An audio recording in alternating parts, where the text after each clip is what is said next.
Friends देखो, अब तक हमने boron family, nitrogen family and S block की रिएक्शंस कवर कर ली हैं। अब आज इस वीडियो में हम देखेंगे oxygen family and hydrogen family की सारी रिएक्शंस एंड इनर्ट गैस। ठीक है, हम जितनी भी रिएक्शंस और बची हैं उनको इस वीडियो में कवर करेंगे। ठीक है, तो देखो फ्रेंड्स, सबसे पहले हम देखते हैं ऑक्सीजन फैमिली के अंदर ऑक्सीजन बनाने की मेथड।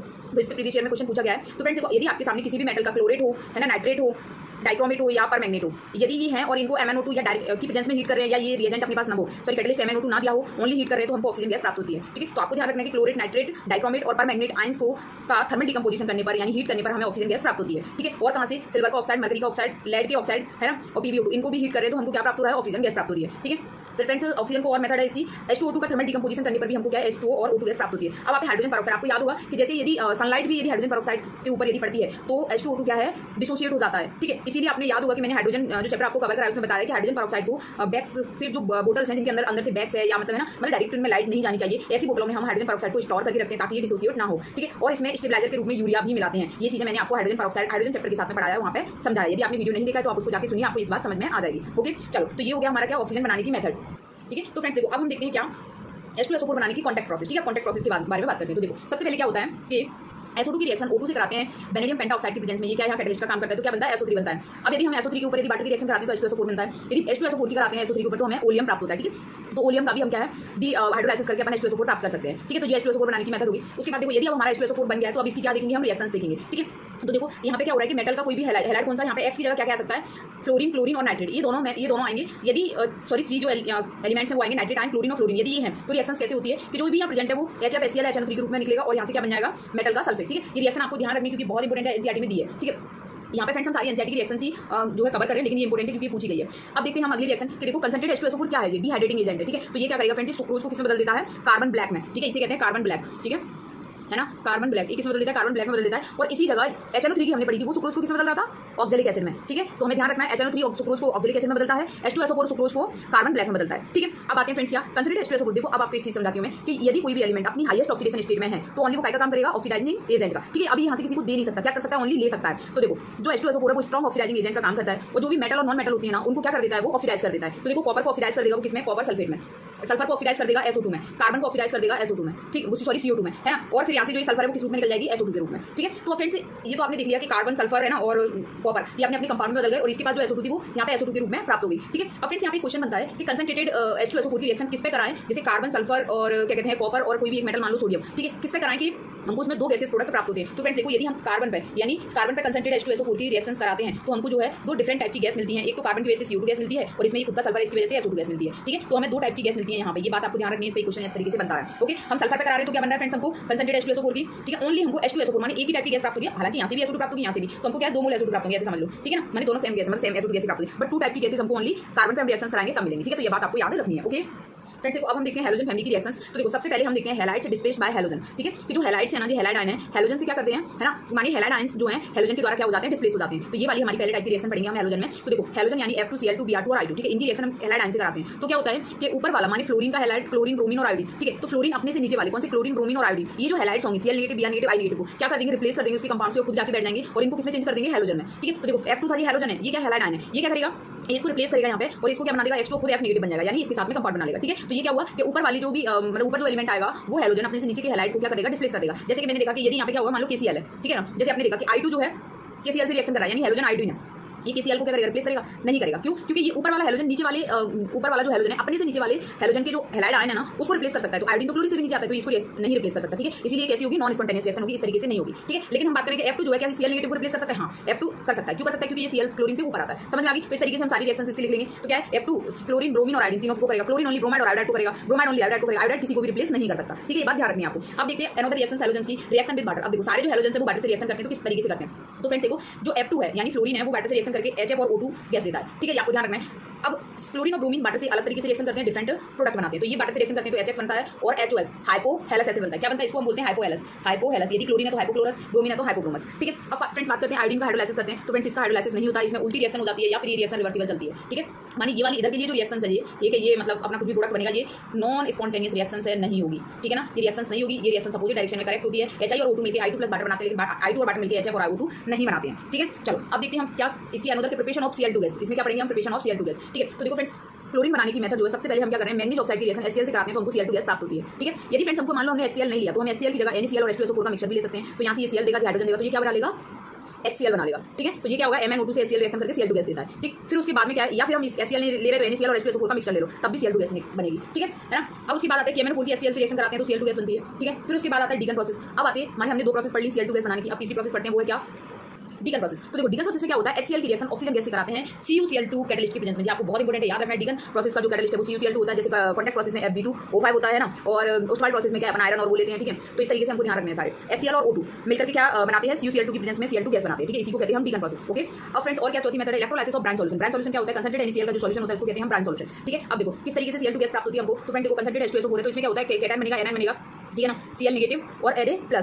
फिर मैंने तुम्हें इलेक्ट्रोलाइसिस में बताया था, इलेक्ट्रोकेमिस्ट्री चैप्टर में जो अपन इलेक्ट्रोलाइसिस पढ़ते हैं उसमें, कि कैटायन जो है कहां जाता है, कैथोड पे जाता है, एनायन कहां जाता है, एनोड पे जाता है। तो फ्रेंड्स ये क्या होगा, जो कैथोड पे जो कैटायन है वो क्या होगा, रेड्यूस होकर किसमें, मेटल में डिपॉजिट हो जाएगा, और जो है एनोड पर एनायन जाएगा और ये ऑक्सीडाइज होकर क्या बना देगा, Cl2 गैस बना देगा। ठीक है, तो इस तरीके से हमने क्लोरीन बनाने की जो भी मेथड थी वो सारी पढ़ ली। ठीक है, अब फ्रेंड्स हम इसमें कुछ हैलोजेंस की रिएक्शंस देखते हैं जो बहुत जरूरी है, बहुत इंपॉर्टेंट है, आपको ध्यान रखनी है। ठीक है, तो देखो सबसे पहली रिएक्शन हम देखते हैं कि जो हैलोजेंस होते हैं अपने कौन कौन से, Cl2 Br2 और I2 की रिएक्शन हम NaOH से कराते हैं, वो भी कैसा, कोल्ड और डाइल्यूट NaOH। याद रखना है कैसा, कोल्ड और डाइल्यूट NaOH। ठीक है, इससे यदि रिएक्शन कराते हैं तो फ्रेंड्स क्या होता है कि हैलोजन जो है हैलाइड में NaX टाइप का कंपाउंड बनाता है और एक बनाता है हाइपो हैलाइड। ठीक है, यानी NaXO नेगेटिव। तो देखो मैं यहाँ पे कोई एक हैलोजन अज्यूम कर लेती हूँ, जैसे मान लो मैंने क्या लिया, Cl2 लिया। ठीक है, तो यहाँ क्या बनेगा फ्रेंड्स, इसकी जगह NaCl बनेगा, Cl नेगेटिव, और इसकी जगह क्या बनेगा, NClO। ठीक है, अब NClO को अपन ब्रेक करेंगे कैसे, इस सोडियम को हटा देंगे तो ये क्या बन जाएगा, Clo नेगेटिव। ठीक है, अब Clo नेगेटिव में हम हैलोजन जो X है ना उसकी क्या निकालेंगे, ऑक्सीडेशन स्टेट निकालेंगे। ठीक है, कंपाउंड बनेगा NClO और यहाँ पे हैलोजन की अपन क्या निकालेंगे, ऑक्सीडेशन स्टेट निकालेंगे। ठीक है, X मान के, तो इसका +1 हुआ, इसका -2 हुआ, -2 में से +1 गया तो -1 बचा, उधर जाके +1, तो ये क्या हो गया, इसका क्लोरीन का यहाँ पे आ गया +1 और यहाँ क्या आ गया -1। अब आप देखिए, और यहाँ पे हैलोजन किसमें था, 0 में, तो 0 से जी -1 में जा रहा है और प्लस में जा रहा है। तो यहाँ पे आपको क्या पता चल रहा है, ये रिएक्शन से एक डिस्प्रोपोर्शनेशन रिएक्शन का एग्जांपल है। ठीक है ना, तो आपको पता है ये रेडॉक्स में डिस्प्रोपोर्शनेशन रिएक्शन के रूप में भी आपसे पेपर में पूछ सकता है, या फिर ये भी पूछ सकता है कि हैलोजेंस की जो है फुल डाइल्यूट NaOH से रिएक्शन कराते हैं तो हैलोजन की ऑक्सीडेशन जो स्टेट है वो कहां से कहां तक चेंज होती है। ठीक है, तो 0 से -1 एंड +1 में चेंज होती है। ठीक है, या ये डिस्प्रोपोर्शनेशन रिएक्शन है, या कौन सा कंपाउंड बनता है तो बता देंगे, जैसे सोडियम है तो सोडियम माने NaCl को क्या बोलेंगे, सोडियम हाइपोक्लोराइड। क्या, सोडियम हाइपोक्लोराइड। ठीक है, अब आते हैं, तो फ्रेंड्स मैंने यहाँ पे 3 हैलोजन लिए, Cl2 Br2 I2, लेकिन फ्लोरीन जो है F2 जो है अलग रिएक्शन दर्शाता है इससे फुल डाइल्यूट NaOH से। क्या ये बनाएगा, NaF H2O और OF2, ये कंपाउंड ये नहीं बनाएगा, यानी OF2 बनाएगा इसकी जगह। ठीक है, तो आपको याद रखना है। फिर उसके बाद आते हैं जैसे Cl2 Br2 I2, ये हैलोजन अभी हॉट कंसंट्रेटेड HNO3 से क्या रिएक्शन करके देंगे, तो फ्रेंड्स ये वही हैलाइड आयन देंगे। जैसे मैंने क्लोरीन ले लिया तो ये क्या बनाएगा, NaCl, और यहाँ का बनेगा NaClO3 सोडियम हैलाइड यानी सोडियम क्लोरेट। क्या बनेगा, सोडियम क्लोरेट। ठीक है, तो ये कंपाउंड क्या होगा, NaXO3 NaClO3। अभी इसे ब्रेक करेंगे तो ये पूरा XO3 और Na+ अलग हो जाएगा यहाँ पे जो है, या वैसे भी इसकी ऑक्सीडेशन स्टेट निकालेंगे। अब देखो 0 से ये कहां जा रहा है, -1 में और +5 में, तो ये भी क्या रेडॉक्स रिएक्शन का एग्जांपल है। ठीक है, अब उसके बाद आते हैं फ्रेंड्स क्या, यदि F2 जो है हॉट कंसंट्रेटेड NaOH से रिएक्शन करता है तो क्या बनता है, NaF H2O और O2। ठीक है, उसके बाद में आते हैं जैसे F2 जो है NaOH से रिएक्शन कराता है यहाँ पे तो क्या बनता है, OF2 बनता था। अब फ्रेंड्स मैं इसमें आपसे पूछूं कि फ्लोरीन जो है ऑक्सीजन, इनकी ऑक्सीडेशन स्टेट कैसे क्या होगी, तो हमेशा याद रखना फ्रेंड्स, फ्लोरीन की चाहे उसके कोई भी कंपाउंड हो, माने सिर्फ F2 को छोड़ करके, F2 में इसकी कितनी होती है, ऑक्सीडेशन स्टेट 0 होती है। ठीक है, लेकिन फ्लोरीन की अदर एलिमेंट में हमेशा ऑलवेज -1 ऑक्सीडेशन स्टेट होगी। कितनी होगी, -1 ऑक्सीडेशन स्टेट। ठीक है, ये आपको याद रखना है, -1 ऑक्सीडेशन स्टेट ही होगी यहाँ पे। ठीक है, तो फ्लोरीन, तो यहाँ पे फिर ऑक्सीजन की कितनी निकलेगी, तो फ्रेंड्स देखो इसको X मानेंगे, -2 के बाद इसको उधर ले जाएंगे तो यहाँ पे ऑक्सीजन आएगा +2 में। ठीक है, तो ऑक्सीजन हमेशा जो है फ्लोरीन के कंपाउंड के साथ ही अपनी प्लस ऑक्सीडेशन स्टेट दर्शाता है, अन्यथा नहीं दर्शाता। ठीक है, तो ये रिएक्शन आपको याद रखनी है। हॉट डाइल्यूट से करते हैं तो क्या बनता है, हॉट कंसंट्रेट से करते हैं तो क्या बनता है। ठीक है, अब हम आगे बढ़ते हैं।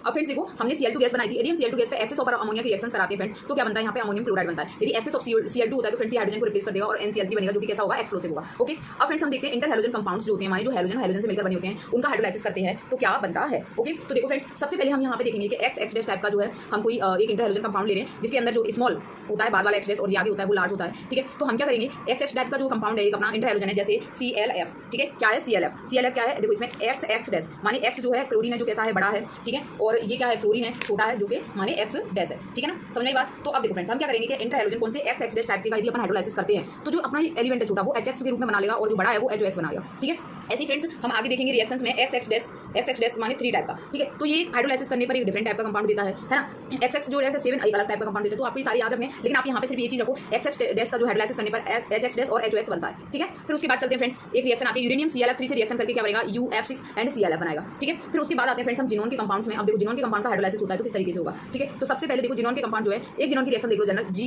XeF4 O2F2 से रिएक्शन करता है तो XeF6 बनता है और O2 बनता है। कब, जब देखो हमें XeF6 की ज्यादा रिक्वायरमेंट और हमें कमी पड़ रही है तो हम इस तरीके से इसको बना लेंगे। ठीक है, अब उसके बाद आती है इसकी रिएक्शन, तो देखो जिनोन के कंपाउंड, तो पहला कंपाउंड होता है XeF2, इसका क्या करेंगे अपन, हाइड्रोलाइसिस करेंगे तो क्या बनेगा, जी माने जिनोन HF और O2। ठीक है, फिर उसके बाद हम देखेंगे XeF4, ये बात से करेगा तो XeO3 एक एक्स्ट्रा आ जाएगा, बकाया सारा ऊपर वाला ही बनेगा। ठीक है, फिर आते हैं XeF6। अब फ्रेंड्स इसका हम 3 स्टेप में हाइड्रोलाइसिस करते हैं। तो देखो पहले यदि एक बार मॉलिक्यूल से करते हैं तो यहाँ बनता है XeOF4, 2 से करते हैं तो Xe2F2, 3 से करते हैं तो XeO3 HF और O2। माने ये कंप्लीट हाइड्रोलाइसिस में यहाँ पे जो XeO3 बन रहा है यहाँ भी बन रहा है, बट जिनोन जो है वो यहाँ पे नहीं है। ठीक है, लेकिन इसको हम कहते हैं कंप्लीट हाइड्रोलाइसिस, और ये दोनों क्या है, इनकम्प्लीट हाइड्रोलाइसिस है। ठीक है, और बाकी ऊपर वालों की कंप्लीट हाइड्रोलाइसिस है। ठीक है, अब उसके बाद आते हैं क्या कि जो नॉन, तो देखो फ्रेंड्स अब हम देखेंगे जिनोन के कंपाउंड जो भी हैं हमारे XeF2 XeF4 XeF6। ठीक है, ये नॉन मेटल्स के जो हैलाइड हैलाइड्स हैं यदि उनसे रिएक्शन करते हैं तो किस तरीके से करते हैं, ठीक है। तो देखो क्या होता है कि जो नॉन मेटल के हैलाइड्स हैं ये क्या करते हैं, जो जिनोन के कंपाउंड है उनसे एक फ्लोरीन को एक्सेप्ट कर लेते हैं, ठीक है, यानी गेन कर लेते हैं, ठीक है। अब देखो क्या है, एक्सेप्ट हैलाइड्स जिनोन के कंपाउंड से, जो नॉन मेटल जो होती हैं ना वो क्या करती हैं, यानी जो नॉन मेटल के जो हैलाइड्स हैं ना, किसके, नॉन मेटल के जो हैलाइड हैं जिनोन के कंपाउंड से क्या कर लेते हैं, हैलाइड आयन को क्या कर लेते हैं, एक्सेप्ट कर लेते हैं। जैसे इसने एक फ्लोरीन को लिया तो ये क्या बना दिया, PF6 नेगेटिव हो गया, ठीक है, और इसने एक दिया तो इस पर क्या आ गया, प्लस आ गया। ऐसे ही XeF4 SbF5 है तो ये से एक फ्लोरीन लेगा तो ये SbF6 नेगेटिव बना देगा और यहाँ क्या बन जाएगा, XeF3 प्लस बन जाएगा, ठीक है। तो इस तरीके से हमें ये बात ध्यान रखनी है। अब हम देखते हैं कि यदि ये मेटल से रिएक्शन करते हैं, जिनोन के जो जिनोन कंपाउंड रिएक्ट विद किससे, मेटल हैलाइड से, तो क्या करता है, तो जिनोन एक्सेप्ट करता है हैलाइड आयन को। अब इसमें क्या करेगा कि मेटल से ये क्या करेगा, हैलाइड को एक्सेप्ट करेगा, तो क्या बनेगा, XeF7 नेगेटिव और M प्लस, ठीक है। और यहाँ पे जो हैलाइड्स होंगे ना फ्रेंड्स, किसके, सोडियम पोटेशियम रूबियम और सीजियम, फर्स्ट एक ही मेटल के ही होंगे, ठीक है ना। तो इस तरीके से और के भी हो सकते हैं बट अभी अपन को ये ध्यान रखना है। और जिनोन के कंपाउंड मेटल के जो हैलाइड्स होते हैं उनसे हैलाइड्स को गेन कर लेते हैं, लेकिन नॉन मेटल के जो हैलाइड्स होते हैं उनको क्या कर देते हैं, डोनेट कर देते हैं। ओके, इट इज क्लियर, ये चीज़ आपको ध्यान रखनी है क्योंकि ये रिएक्शंस NCERT के अंदर दी हैं, ठीक है।